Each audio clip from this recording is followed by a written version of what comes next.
Olá, nós vamos falar sobre o método de Gauss-Jacobi para relacionar sistemas lineares de equação, por Lucas Simões, João Vinícius e Marcele Neves. E para começar, eu vou introduzir com um resumo de onde surgiu todo esse método de interações. Então, o método tem o nome do matemático alemão Carl Gustav Jacobi e é um método clássico que data no final do século XVIII. Técnicas interativas são raramente utilizadas para solucionar sistemas lineares de pequenas dimensões, já que o tempo requerido para obter um mínimo de precisão ultrapassa o requerido pelas técnicas diretas, como a eliminação gaussiana. Contudo, para sistemas grandes, com grande porcentagem de entrada de zero, sistemas espaçosos, essas técnicas aparecem como alternativas mais eficientes. Então, os sistemas espaçosos de grande porte frequentemente surgem na análise de circuitos, na solução numérica de problemas de valor, limite e equações diferenciais parciais. Então, a gente vai ver como que funciona o sistema, o método numérico de Gauss-Jacob. Então, ele é um método interativo para a resolução de sistemas lineares. Por ser um método interativo, ele deve ter uma aproximação inicial e um erro máximo que seja utilizado como critério de parada. Então, aqui tem um exemplo de estimativas iniciais. Então, a gente vai utilizar esses valores iniciais para começar os testes, digamos. Então, É, Gauss-Jacobi, então, pode ser dito como uma condição suficiente para a convergência do método, é o que é o critério de linhas. O critério de convergência ele diz que a matriz A precisa ser diagonalmente dominante. Então, podemos escrever o método de Jacobi na forma matricial, que está aí, em que, né, a diagonal, justamente para a gente saber se ela é dominante, e também ali embaixo ele fala sobre a matriz diagonal. Acontece que a equação de recorrência você define a partir dos coeficientes do seu sistema. Então, é possível encontrar ele isolando uma das suas variáveis e colocando as outras variáveis, né, em função dessa que você isolou primeiramente. Com isso você cria a forma de recorrência e de forma interativa, tendo o erro como seu limite para assim você achar a resposta da sua equação, né? Você acha a resposta justamente por tentativa de uma forma interativa, justamente por isso que é um método interativo. Para isso, né, tem aí o critério de linhas que ele cita, que você vai fazer o somatório dos coeficientes e dividir pelo maior valor deles. E o máximo ele tem que ser menor que um para poder convergir. pronto. Aqui também tem um critério de parada, que é normalmente usado, e outro critério também é o erro relativo.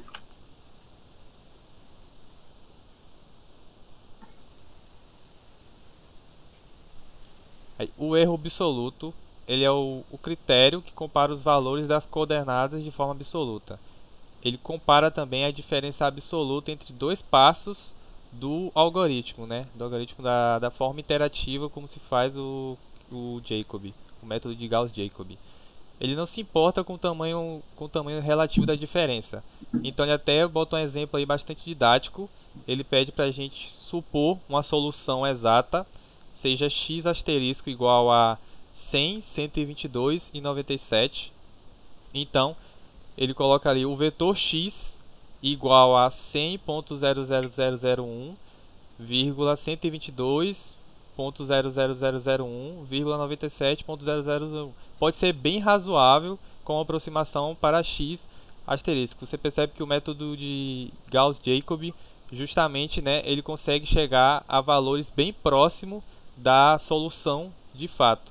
Justamente por isso que ele é utilizado para sistemas com várias equações, com várias variáveis, para estar economizando a memória dos programas e ainda assim conseguir um erro não, uma solução bastante próxima do real.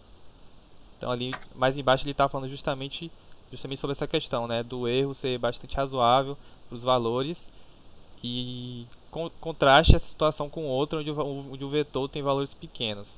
Então no caso ele coloca aí um exemplo bastante didático, né, bem simples, mas valendo que Gauss-Jacob ele é muito utilizado para sistemas com várias variáveis, com várias equações. Então ele também fala aqui, traz um exemplo também bem simples do erro absoluto, supondo que a solução exata seja se x asterisco está ali, né? Ele coloca um erro absoluto de 0,0001, ou seja, 10 elevado a menos 5, que não é razoável agora. Então ele bota ali um vetor aproximado com o mesmo erro absoluto de antes, x igual a x asterisco mais 0,0001. Então, não é mais razoável. Então, a razão é que o erro de aproximação relativamente ao valor exato é muito grande. O erro relativo. Em termos percentuais, temos um relativo de... O ali fala do erro na primeira coordenada. Ele coloca ali a conta. O erro na primeira coordenada, 64%. Já abaixou bastante. O erro na primeira coordenada já foi para 103%. Então, estamos errando por volta de 100% do valor exato. Mesmo que o erro absoluto, 0,001, pareça pequeno. O ideal seria pararmos quando o erro absoluto em cada coordenada seja pequeno. Então, a gente vai ver uma maneira simples de saber o que, que o sistema de Jacob utiliza para encontrar a matriz B. Com base na divisão da matriz A em três matrizes, onde L só tem elementos abaixo da diagonal, D só tem elementos na diagonal e R só tem elementos acima da diagonal. Aqui, resolvendo esse sistema de 3 por 3, vemos que a gente dividiu A em 3 matrizes. Aqui você percebe que o L ele fica apenas com abaixo da diagonal, o D fica na diagonal e o R fica acima da diagonal. E podemos observar aqui que fazendo a divisão e dividindo cada linha pelo elemento da diagonal, percebemos que a matriz A ficou completa com a diagonal em toda em 1. E para resumir, a gente colocou asterisco em A, que aí dividindo novamente A com esse asterisco, no caso, resumindo, vemos que demos o mesmo resultado novamente, no qual L asterisco ficou com a numeração abaixo da diagonal, o D novamente na diagonal e o R acima da diagonal. Então, esse exemplo foi, no caso, 3 por 3, mas é válido para qualquer dimensão. O vetor BI também é dividido pelo elemento AI. E no caso geral, é sempre utilizado a cada vetor, vai dividindo para chegar a um resultado. Aqui o vetor L sempre o resultado na diagonal, abaixo da diagonal, o R acima da diagonal e o B sempre dividido. E aqui podemos escrever esse sistema dessa forma, no que o L é abaixo da diagonal, o I é diagonal e o R acima da diagonal, vezes X igual a matriz B. Então, passando os valores, no caso I, como I é a diagonal sempre será 1, o elemento da diagonal é preservado. Então, a gente preserva o B e os demais elementos passam para o outro lado, de forma ficando negativo. Logo, a matriz B vai ser igual à soma,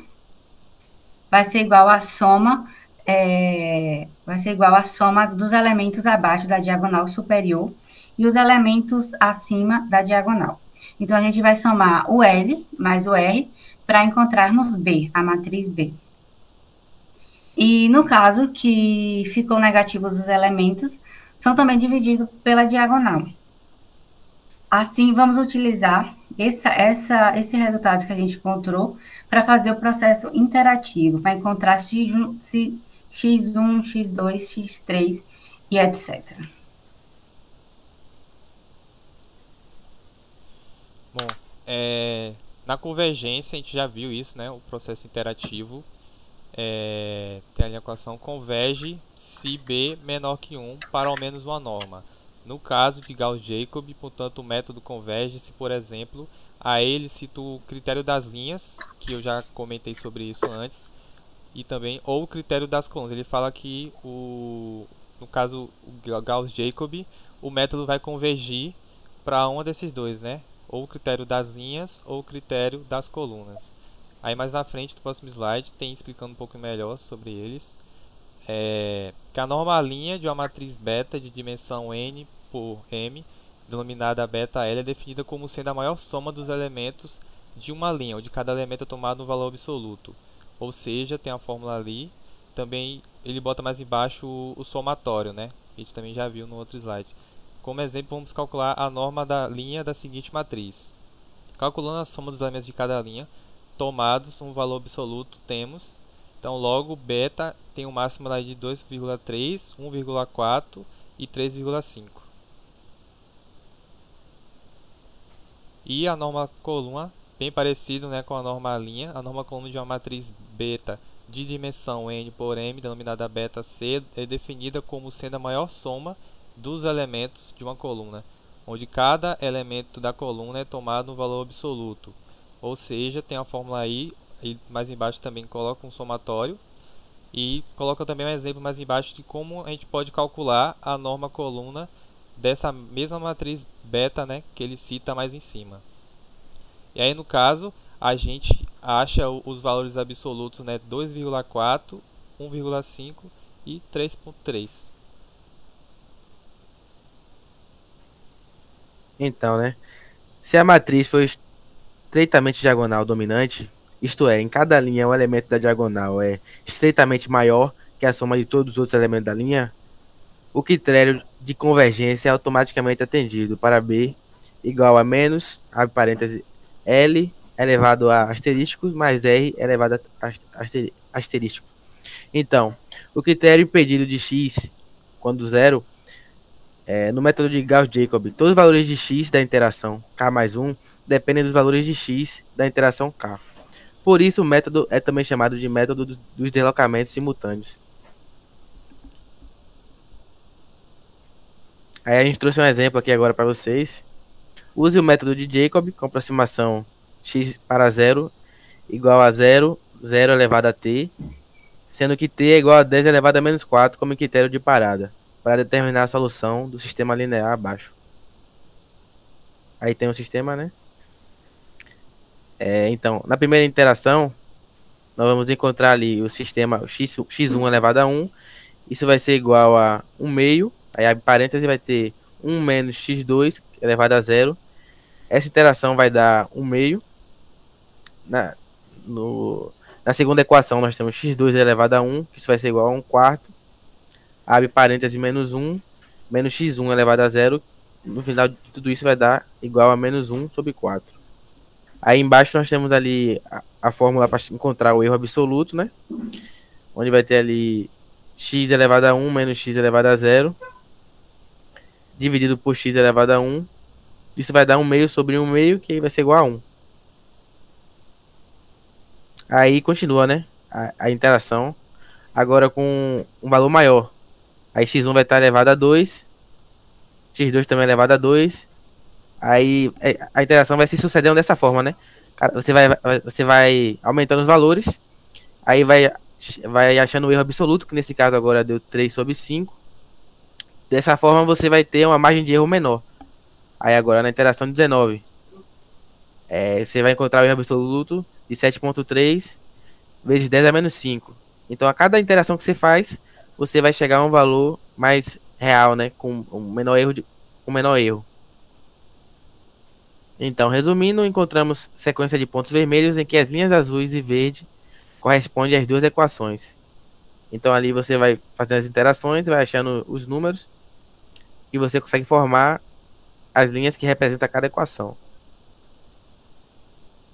E agora a gente, pegando o método de Jacob, a gente utilizou toda essa interação usando o Scilab. Aqui foi o código que fizemos para utilizar todo o cálculo E esse foi o gráfico que encontramos. Agora a gente vai demonstrar como foi feito todo esse cálculo diretamente do Scilab. Eu vou abrir então aqui o software.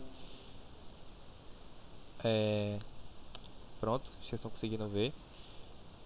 Deixa eu aumentar mais a tela aqui. Primeiro, né, ele considera ali algumas variáveis iniciais. Ele também bota ele limita, né, o x.